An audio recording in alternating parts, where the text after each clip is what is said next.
ഇപ്പോൾ ഈ കള്ളുഷാപ്പിൻ്റെ അവിടെ ഒരു പ്രത്യേകത കൂടിയുണ്ട്. എൻ്റെ അച്ഛനൊക്കെ വൈകുന്നേരം ആയി കഴിഞ്ഞിട്ടുണ്ടെങ്കിൽ ഈ പണി കഴിഞ്ഞ് വന്ന നേരെ ആ ഷാപ്പിലേക്ക് പോകും. പക്ഷേ ആ ഷാപ്പിൻ്റെ അവിടെ കല്ലുകൊണ്ട് കെട്ടിക്കാത്തൊരു കിണറാണ്. അപ്പോൾ എനിക്ക് ഭയങ്കര പേടിയാണ്, എൻ്റെ അച്ഛൻ ഈ ഷാപ്പിൽ പോകുമ്പോൾ ഈ കിണറ്റിലേക്ക് വീഴുമെന്നുള്ള എനിക്ക് ഭയങ്കര ഭയമാണ്. അതുകൊണ്ട് എൻ്റെ കയ്യിലൊരു അരിസഞ്ചിയും ഒരു മണ്ണെണ്ണ കുപ്പിയൊക്കെ ഉണ്ടാവും. അച്ഛൻ്റെ കൂടെ ഞാനും ഉണ്ട്. അച്ഛനെ പിടിക്കാനാന്ന് പറഞ്ഞാൽ അച്ഛൻ്റെ കൈ പിടിച്ച് നേരെ ഷാപ്പിൽ പോകും. അപ്പോൾ ഷാപ്പിൽ ചെല്ലുമ്പോൾ ഷാപ്പിൽ ഗസ്റ്റുകൾക്ക് ഇരിക്കാൻ ഒരു റൂമുണ്ട്. 3 ഓലയും ഒരു പട്ടി ഒരു ഡെസ്കും. അതാണ് അവിടുത്തെ ഗസ്റ്റ് റൂം. ഞാൻ ആ സൈഡിൽ പോയിരിക്കും. അപ്പോൾ എൻ്റെ അച്ഛൻ പറയും അവനൊരു പരല് വറുത്തത് കപ്പ കൊടുക്കാൻ പറയും. അപ്പോൾ ആ പരല് വറുത്ത് മീൻ എന്ന് പറഞ്ഞാൽ അവരെന്താ ചെയ്യണമെന്ന് വെച്ചിട്ടുണ്ടെങ്കിൽ അത് ഭയങ്കര ടേസ്റ്റാണ്. നന്നായി കഴിയൊക്കെ എടുത്ത് നല്ല ഉരച്ച് കല്ലിലേക്ക് ഇട്ട് ഉരച്ച് മുളക് പൊടിയും കുരുമുളക് പൊടിയും മഞ്ഞപ്പൊടിയും കറിവേപ്പിലൊക്കെ ഇട്ട് അങ്ങോട്ട് തിരുമ്പി അതിങ്ങോട്ട് എടുത്തിട്ട് നേരെ വെളിച്ചെണ്ണ നന്നായിട്ട് തിളപ്പിച്ചിട്ട് അതിലേക്ക് ഓരോന്നായിട്ട് അങ്ങോട്ട് പറഞ്ഞു കഴിക്കുന്നതിന്. അപ്പോൾ ഇവനങ്ങോട്ട് റെഡി ആയിട്ട് ഇങ്ങനെ വരും. കഴിക്കാമെന്ന് പറഞ്ഞാൽ റെഡി ആയിട്ട് വരുമ്പോൾ നമ്മൾ അതിൽ നിന്ന് ഓരോന്ന് എടുത്തിട്ട് അതിൽ ചെറുനാരങ്ങ അങ്ങോട്ട് പിഴിഞ്ഞിട്ട് അത് ഓരോന്ന് അങ്ങോട്ട് എടുത്തിട്ട് അതെന്ത് രസമെന്നറിയാമോ. അപ്പോൾ അതിൻ്റെ ഒരു ഓർമ്മയ്ക്ക് വേണ്ടി ആ പരൽമീനെ പറ്റിയൊരു പാട്ട് പാടാം.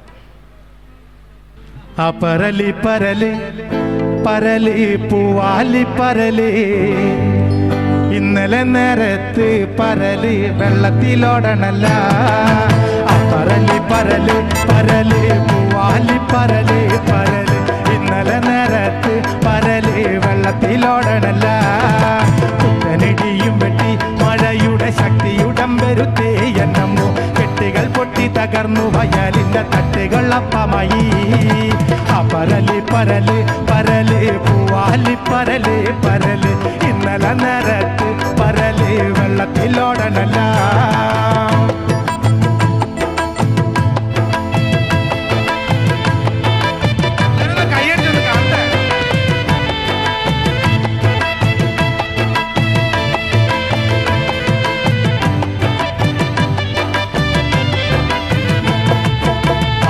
വീതി തോറും കരഞ്ഞിത ആനന്ദ ചമ്പരുന്ന് പറക്കണ് വട്ടം കറങ്ങി വന്ന് പരലിലെ പുള്ളി പരല് കൊത്താൻ. ആകാശവീതി തോറും കരഞ്ഞിത ആനന്ദ ചമ്പരുന്ന് പറക്കണ് വട്ടം കറങ്ങി വന്ന് വയലിലെ പുള്ളി പരല് കൊത്താൻ. വെള്ളപ്പറപ്പ് കണ്ട് പരല് തുള്ളി കളിച്ചൊടുങ്ങി പരല് വീശും വലയിലെല്ലാം നിറഞ്ഞ് പൂവള്ളി പൂപ്പരലേ. അന്നു വയലിലെല്ലാം പരലിന്റെ തുള്ളി കള്ളി തുടങ്ങി. അന്നേരം ചെമ്മനം കണ്ടിറങ്ങി പൊതു നിരച്ചെമ്പുള്ളി ചമ്പരുന്ന്. ആ പരല് പരല് പരല് പൂവാലി പരല് പരല് ഇന്നലെ നേരത്ത് പരല് വെള്ളത്തിലോടണല്ല. ആ പരല് പരല് പരല് പൂവാലി പരല് പരല് ഇന്നലെ നേരത്ത് പരല് വെള്ളത്തിലോടണല്ല. ആ പരല് പരല് പരല് പൂവാലി പരല് പരല് ഇന്നലെ നേരത്ത് പരല് വെള്ളത്തിലോടണല്ല. എന്തായാലും എൻ്റെ കുഞ്ഞു വിശേഷങ്ങളും കേട്ടതിൽ ഒരുപാട് നന്ദിയുണ്ട്. നമസ്കാരമുണ്ട്. Thank you very much.